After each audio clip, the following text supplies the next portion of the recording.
Kita bersatu dalam doa. Bapa di surga, terima kasih kami ucapkan kepadamu. Pada hari ini Tuhan, kami dapat beribadah, memuji dan memuliakan namamu. Tuhan Bapa di surga, berkatilah kami yang telah menyampaikan pujian syukur kami kepadamu. Terimalah Tuhan pujian kami untuk kemuliaan namamu saja. Pada saat ini Tuhan, kami akan mendengarkan firman-Mu.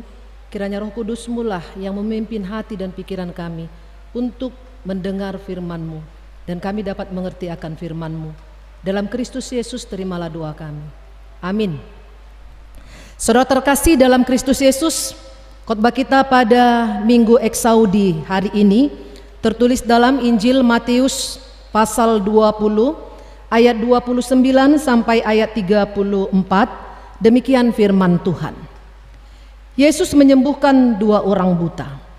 Dan ketika Yesus dan murid-muridnya keluar dari Yeriko, orang banyak berbondong-bondong mengikuti dia. Ada 2 orang buta yang duduk di pinggir jalan mendengar bahwa Yesus lewat, lalu mereka berseru, "Tuhan, Anak Daud, kasihanilah kami." Tetapi orang banyak itu menegur mereka supaya mereka diam. Namun mereka makin keras berseru, katanya, "Tuhan, Anak Daud, kasihanilah kami." Lalu Yesus berhenti dan memanggil mereka. Ia berkata, "Apa yang kamu kehendaki supaya aku perbuat bagimu?" Jawab mereka, "Tuhan, supaya mata kami dapat melihat." Maka tergeraklah hati Yesus oleh belas kasihan, lalu ia menjamah mata mereka, dan seketika itu juga mereka melihat lalu mengikut dia. Saudaraku terkasih dalam Kristus Yesus, nats khotbah kita pada hari ini menceritakan tentang mujizat penyembuhan yang dilakukan Tuhan Yesus pada 2 orang buta. Peristiwa ini terjadi di saat Yesus dan murid-muridnya keluar dari kota Yeriko. Dan kedua orang buta ini sedang duduk di pinggir jalan. Kemungkinan mereka sedang menantikan belas kasihan orang-orang yang lewat di jalan.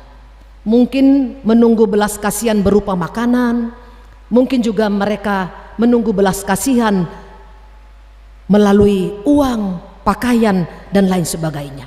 Dan ketika itulah mereka mendengar bahwa Yesus lewat di jalan itu.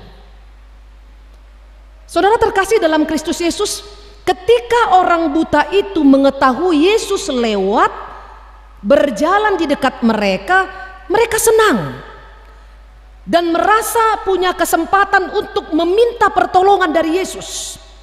Yang selama ini mereka tidak tahu kemana mereka minta tolong. Yang selama ini mereka ingin sembuh tapi tidak bisa, tidak ada yang bisa menolong. Tapi ketika mereka mendengar bahwa Yesus lewat di jalan itu, mereka senang. Dan mereka berseru, berteriak untuk menarik perhatian, sambil bersuara mengatakan, "Tuhan, Anak Daud, kasihanilah kami." Meskipun mereka buta secara fisik, tapi mata rohani mereka tidak buta, dan mereka dapat mengenal Yesus sebagai penolong mereka. Mereka mengatakan, "Tuhan, Anak Daud." Setelah seruan orang buta tersebut, ada 2 tanggapan yang dapat kita lihat dari yang mendengar seruan mereka.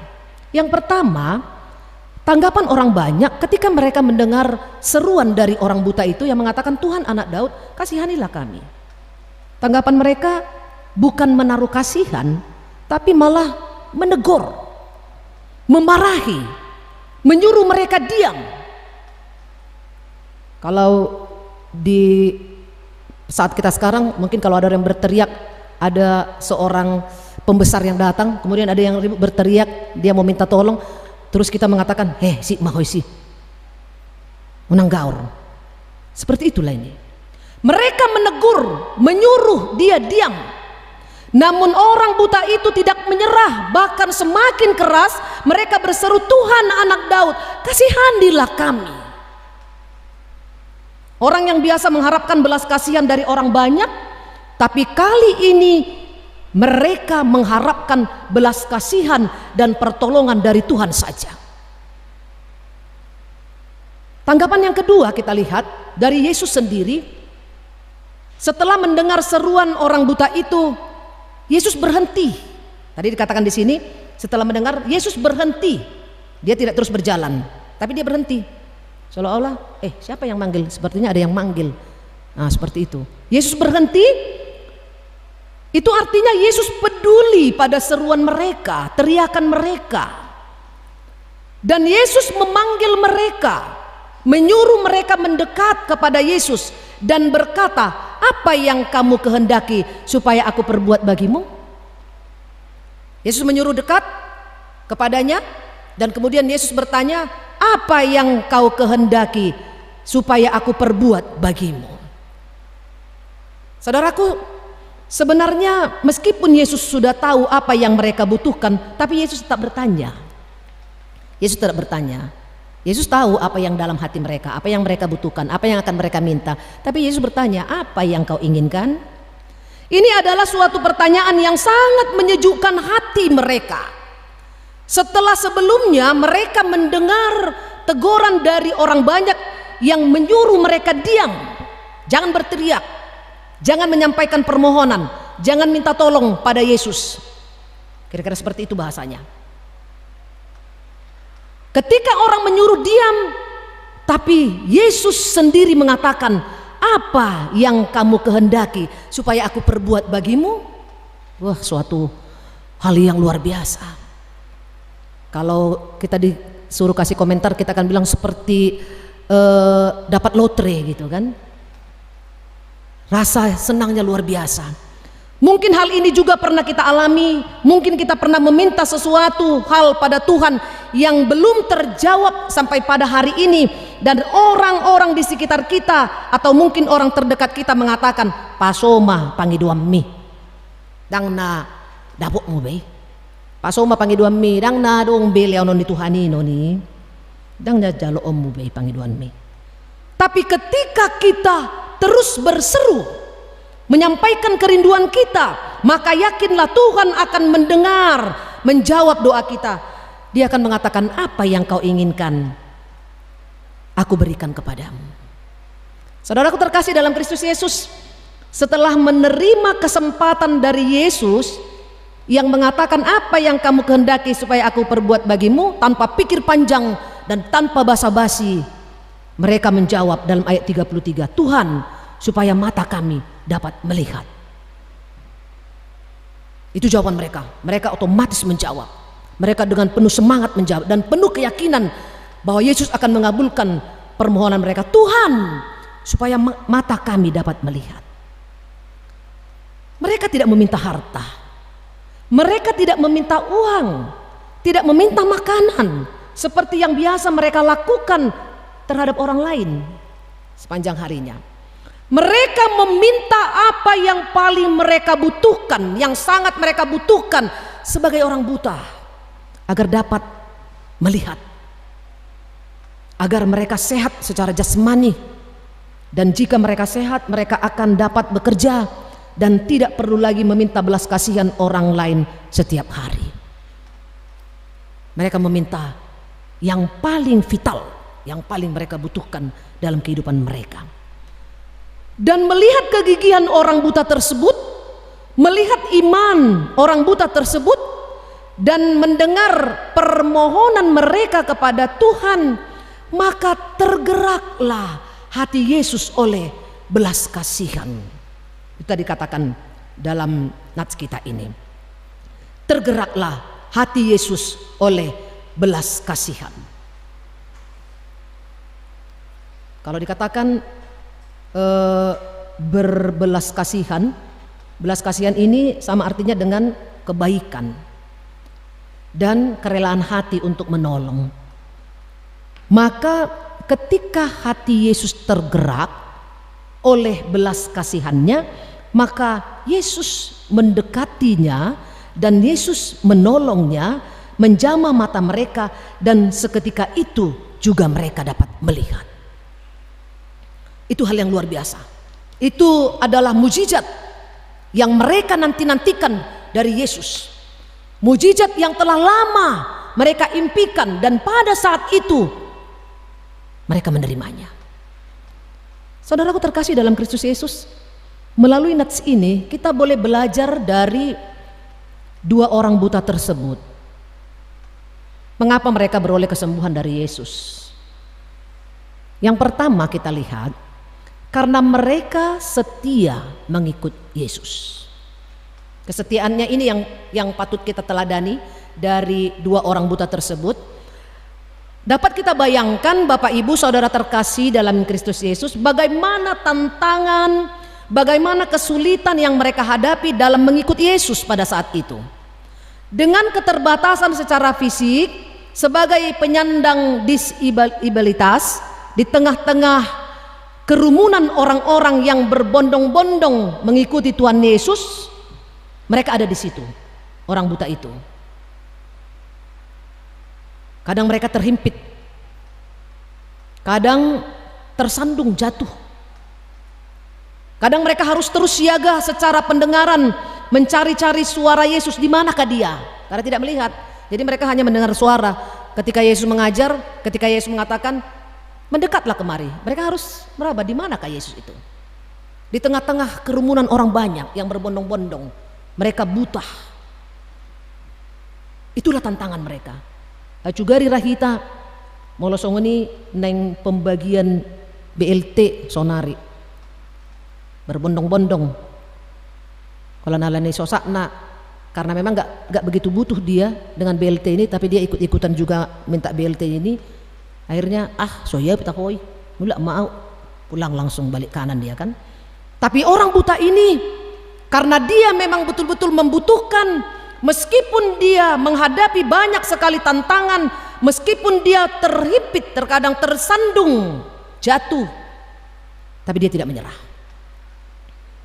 Dia terus mengikut Yesus di tengah-tengah orang banyak. Namun kesulitan tersebut, tantangan tersebut tidak menyurutkan mereka dan tidak putus asa sampai mereka bertemu dan dekat kepada Yesus dan menerima kesembuhan daripada Yesus. Yang kedua, mengapa mereka beroleh kesembuhan dari Yesus? Karena iman mereka. Mereka meminta pertolongan pada orang yang tepat dan dengan dasar yang tepat, yaitu iman mereka pada Mesias, Tuhan yang menyelamatkan. Saya katakan tadi, karena iman mereka, kita lihat meskipun mereka buta secara jasmani, tapi mereka tidak buta secara rohani. Mereka mengetahui identitas Yesus meski mereka tidak melihat secara jasmani. Mereka menyebutnya sebagai Tuhan, anak Daud. Tidak semua orang bisa mengenal seperti ini. Mereka yakin Yesus adalah Mesias yang dijanjikan Tuhan Allah bagi umat Israel, Tuhan yang memiliki kekuasaan tertinggi dalam hidup manusia. Itu sebab tadi dia katakan Tuhan, anak Daud. Saudaraku terkasih dalam Yesus Kristus, minggu ini kita masuk pada minggu Eksaudi. Dengarlah Tuhan seruan yang kusampaikan. Dengarlah Tuhan seruan yang kusampaikan. Kalau dalam Mazmur 27 ayat 7 lebih lanjut dikatakan, kasihanilah aku dan jawablah aku.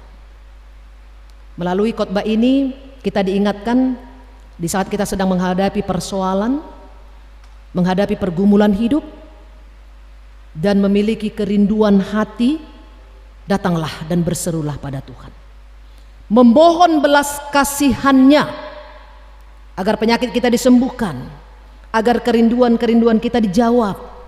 Jangan pedulikan ejekan, teguran, bahkan kata-kata orang yang mungkin akan menyurutkan iman dan harapan kita kepada Tuhan.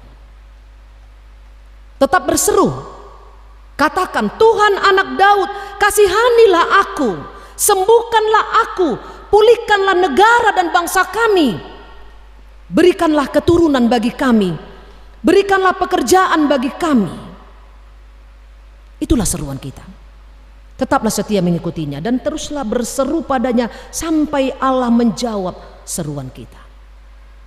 Yang kedua, kita lihat dalam nats kita, belajarlah untuk mengerti dan meminta apa yang kita butuhkan. Bukan hanya meminta apa yang kita inginkan saja. Karena tidak semua yang kita inginkan itu sebenarnya kita butuhkan. Tapi pasti yang kita butuhkan itu akan dilihat oleh Tuhan, dan Tuhan akan menjawab dan memberikan apa yang kita minta. Dan jika hari ini karena seruan Bapak Ibu saudara terkasih dalam Kristus Yesus, karena doa kita Tuhan katakan, apa yang kamu kehendaki aku perbuat bagimu. Ketika kita semua sudah berseru, bapak-bapak, ibu-ibu, remaja, naposo, sekolah minggu, lansia, seruan kita, permohonan kita, kerinduan hati kita didengarkan oleh Tuhan, dan Tuhan mengatakan, apa yang kamu kehendaki aku perbuat bagimu. Lalu apa jawaban kita? Apa yang saat ini kita butuhkan? Apa yang kita serukan pada Tuhan dalam doa-doa kita pada saat ini? Mungkin secara umum kita menyerukan kepada Tuhan, kerinduan kita adalah bagaimana negara dan bangsa kita ini pulih kembali. Bagaimana kita bisa beribadah seperti biasa di gereja. Bagaimana kita bisa berkumpul bersama lagi untuk mendengarkan firman Tuhan di pertanian lingkungan kita masing-masing. Bagaimana supaya anak kita bisa kembali sekolah, belajar di sekolah. Bagaimana supaya kita kembali bisa bekerja di tempat kita masing-masing. Apa yang akan kita serukan pada Tuhan dalam doa-doa kita pada saat ini? Mungkin ada yang memohon kesembuhan dari penyakitnya. Mungkin ada yang akan memohon kelancaran akan usaha mereka. Mungkin ada yang memohon supaya Tuhan memberikan pasangan hidup buat Naposo Bulung. Mungkin mereka memohon keturunan setelah bertahun-tahun mereka rindukan dalam keluarga mereka. Sampaikanlah kepada Tuhan, serukan itu kepada Tuhan, agar Tuhan mendengar dan menjawab seruan kita. Ketiga, tergerak oleh belas kasihan, maka Yesus menolong dan menyembuhkan orang buta tersebut. Bagaimana dengan kita? Jika kita melihat seseorang yang mengalami pergumulan, masalah, penyakit, bencana, dan ia butuh pertolongan, bagaimana sikap kita? Atau secara umum orang ketika melihat orang yang kecelakaan, aduh kasihan, hanya itu aja, langsung pergi. Yang melihat rumahnya misalnya kebakaran, ih kasihan ya. Tapi ketika ayo kita kumpul dana untuk mereka, nggak ada uang aku, namora amma halakan mak. Cukupkah hanya dengan mengatakan kasihan ya?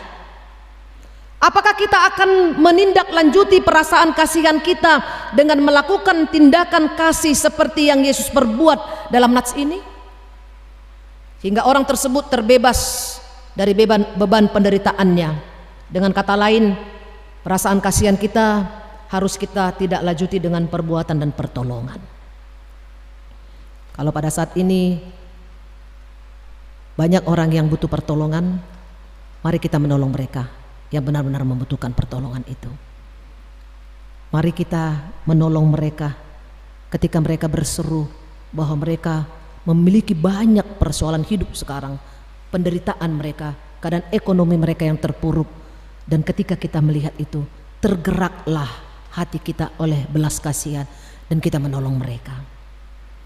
Saudara terkasih dalam Kristus Yesus, melalui khotbah kita pada Minggu Eksaudi hari ini, kita juga diajak ketika kita telah menerima apa yang telah Tuhan berikan atas doa seruan kita yang telah dikabulkan oleh Tuhan, maka kita juga harus tahu mengucap syukur pada Tuhan.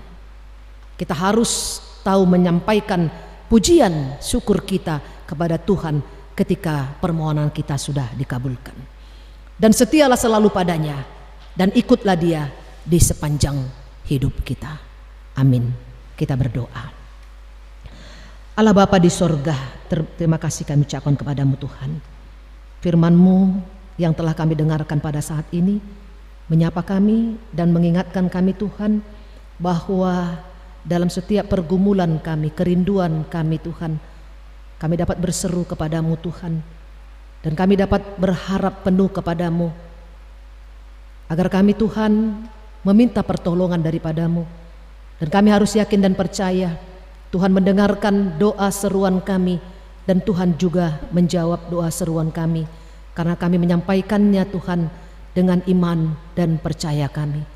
Bapa di sorga, berkatilah kami Tuhan, seluruh pelayan gereja-Mu di HKBP Damai, dan juga seluruh anggota jemaat-Mu Tuhan. Engkau lindungi kami Tuhan dalam perjalanan kehidupan kami. Engkau berkati pekerjaan kami Tuhan yang sesuai dengan kehendak-Mu, supaya dengan itu Tuhan mencukupkan kebutuhan di tengah-tengah keluarga kami. Bapa, pada saat ini Tuhan, kami juga berdoa kepada-Mu buat seluruh pelayan ibadah yang melayani pada hari ini. Berkatilah kami Tuhan, berkatilah anak-anak kami, keluarga kami Tuhan, supaya kami senantiasa dipenuhi oleh sukacita yang daripada-Mu. Terpujilah Engkau Bapa di sorga, yang senantiasa mendengarkan seruan dan doa kami, yang senantiasa menjawab doa-doa kami Tuhan, dan memenuhi kebutuhan kami yang kami serukan kepada-Mu. Karena itu Bapa di sorga, terima kasih kami ucapkan kepada-Mu, dan terimalah doa kami dalam nama anak-Mu Tuhan Yesus Kristus. Kami berdoa dan mengucap syukur kepada-Mu. Amin.